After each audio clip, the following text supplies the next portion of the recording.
राधे राधे दोस्तों, आज हम जानेंगे भगवान श्री हरि विष्णु को समर्पित अत्यंत पुण्यदायी परिवर्तिनी एकादशी व्रत कथा के बारे में।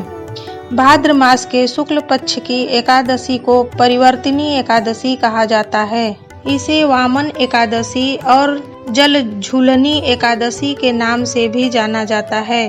धार्मिक मान्यताओं के अनुसार इस दिन भगवान विष्णु जो चतुर्मास के समय क्षीर सागर में योग निद्रा में होते हैं, अपनी करवट बदलते हैं, इसलिए इसे परिवर्तिनी एकादशी कहा जाता है। इस व्रत की कथा भगवान विष्णु के वामन अवतार और राजा बलि से जुड़ी हुई है। प्राचीन समय में राजा बलि नामक एक महान और शक्तिशाली राजा थे। वे दानवीर, धर्मात्मा और प्रज्ञा का पालन करने वाले थे, लेकिन अपनी शक्ति के कारण उन्हें अपने सामर्थ्य पर बहुत गर्व हो गया। राजा बलि ने तीनों लोकों पर अपना अधिकार स्थापित कर लिया। देवताओं ने भगवान विष्णु की सहायता की प्रार्थना की। तब भगवान विष्णु ने एक छोटे ब्राह्मण बालक वामन अवतार के रूप में जन्म लिया। एक दिन वामन भगवान राजा बलि के यज्ञ में पहुँचे और बोले, हे राजन, मुझे केवल 3 पग भूमि दान में चाहिए।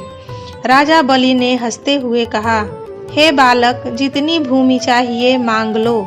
लेकिन जैसे ही राजा बलि ने दान का संकल्प लिया, भगवान वामन ने अपना विराट रूप धारण कर लिया।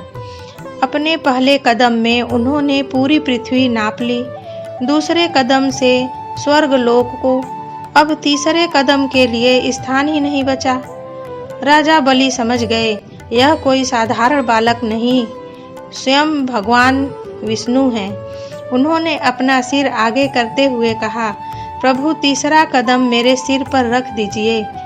भगवान विष्णु राजा बलि की भक्ति और दान भावना से प्रसन्न हुए। उन्होंने राजा बलि को आशीर्वाद दिया और उन्हें पाताल लोक का राजा बनाया।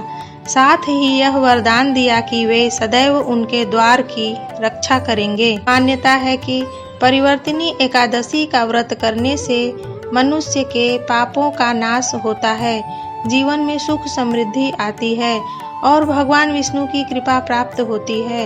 इस दिन भगवान विष्णु की पूजा, तुलसी अर्पण, व्रत कथा श्रवण और मंत्र जप का विशेष महत्व माना जाता है।